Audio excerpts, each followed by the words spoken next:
দর্শক, এই পর্যায়ে সবাইকে আমন্ত্রণ জানাচ্ছি সংবাদপত্রের পর্যালোচনা ভিত্তিক পত্রিকার চোখে দেশ অনুষ্ঠানে।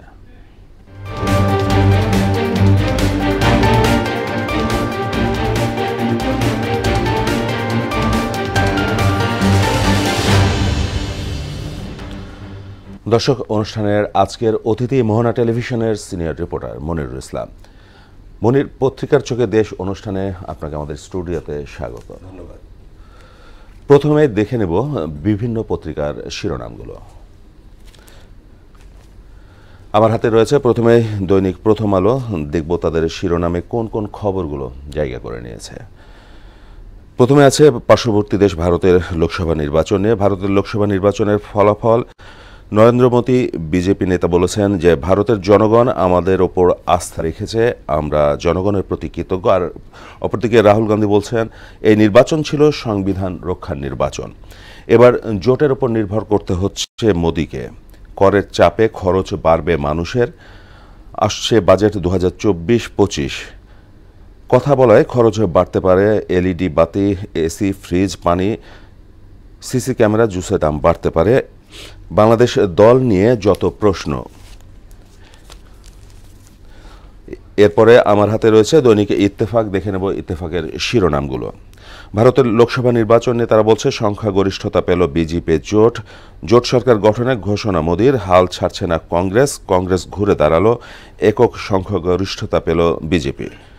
শরিকদের সাথে আলোচনা করে সিদ্ধান্ত জানাবো, সরকার না বিরোধী দল ইস্যুতে সাংবাদিকদের জানিয়েছেন রাহুল গান্ধী। বৈদেশিক মুদ্রা অর্জনে চায়ের বহুবিধ ব্যবহারের আহ্বান জানিয়েছেন প্রধানমন্ত্রী শেখ হাসিনা। ব্যক্তির পাশাপাশি প্রতিষ্ঠানও অপ্রদর্শিত অর্থ বৈধ করার সুযোগ পেতে যাচ্ছে। এরপরে আমার হাতে রয়েছে দৈনিক সমকাল। দেখে নেব সমকালের শিরোনামগুলো।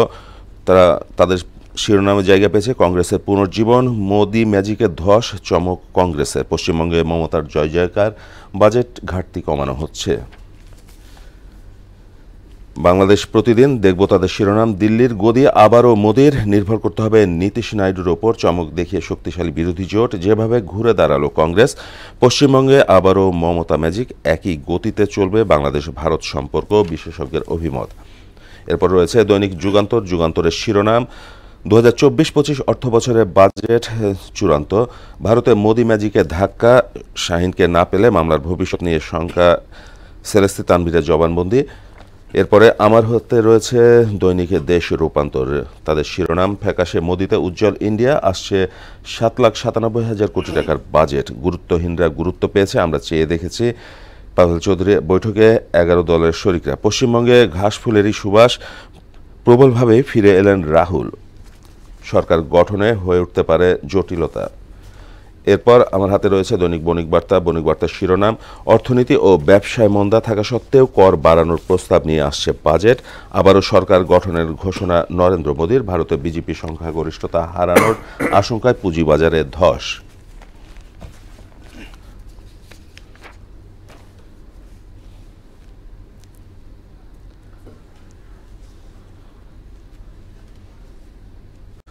জনাব মনির, আপনাকে ধন্যবাদ আবারও যে আমাদের স্টুডিওতে আসার জন্য। আমরা শিরোনামগুলো দেখলাম এবং প্রতিটি পত্রিকার শিরোনামে আছে পার্শ্ববর্তী দেশ ভারত নিয়ে নির্বাচন প্রসঙ্গ, এবং দেখা যাচ্ছে যে এই নির্বাচনে একক সংখ্যাগরিষ্ঠতা হারিয়েছে বিজেপি। তাদেরকে সরকার গঠনে দুই শরিক দল নীতিশ কুমার ও চন্দ্রবাবু নাইডুর উপরে নির্ভর করতে হচ্ছে।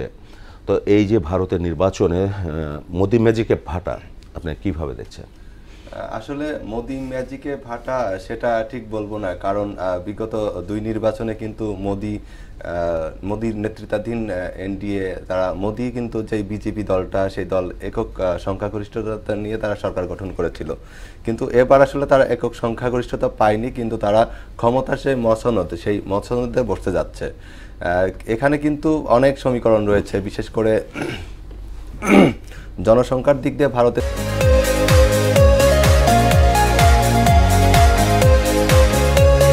তিনটি প্রদেশ, মহারাষ্ট্র, উত্তরপ্রদেশ এবং পশ্চিমবঙ্গ, সেখানে কিন্তু বিজেপির একটা ভাটা পড়েছে। বিজেপি সরকার গত নির্বাচনে তারা প্রতিশ্রুতি দিয়েছিল রাম মন্দির নির্মাণ, তারপরে 370 ধারা বাতিল, তো তারা কিন্তু করেছে, কিন্তু এইসব ম্যাজিক কিন্তু আসলে মোদিকে যেই একক সংখ্যাগরিষ্ঠতা, মোদির যেই ম্যাজিক, সেই ম্যাজিকটা কিন্তু আসলে কাজে ওইভাবে কাজে আমরা যদি জানতে চাই যে এই যে নির্বাচনে কংগ্রেস নেতা রাহুল গান্ধীর উত্থানটা আরো জোরালোভাবে হয়েছে, সেটা আপনি কিভাবে বলবেন? না, অবশ্যই এটি তো আসলে রাহুল গান্ধী তো বলছে যে এটি সংবিধান রক্ষার নির্বাচন। সেক্ষেত্রে 2014 সালে তারা 44টি এবং 2019 সালে তারা 52টি আসন পেয়েছিল, কিন্তু ভারতের লোকসভা নির্বাচনের যেই ধারাটা, যেই আইনটা, সেটি বিরোধী দল হতে 55টা আসন লাগে, সেক্ষেত্রে কিন্তু তারা বিরোধী দলের মর্যাদা পায়নি, কিন্তু এবার পেতে যাচ্ছে।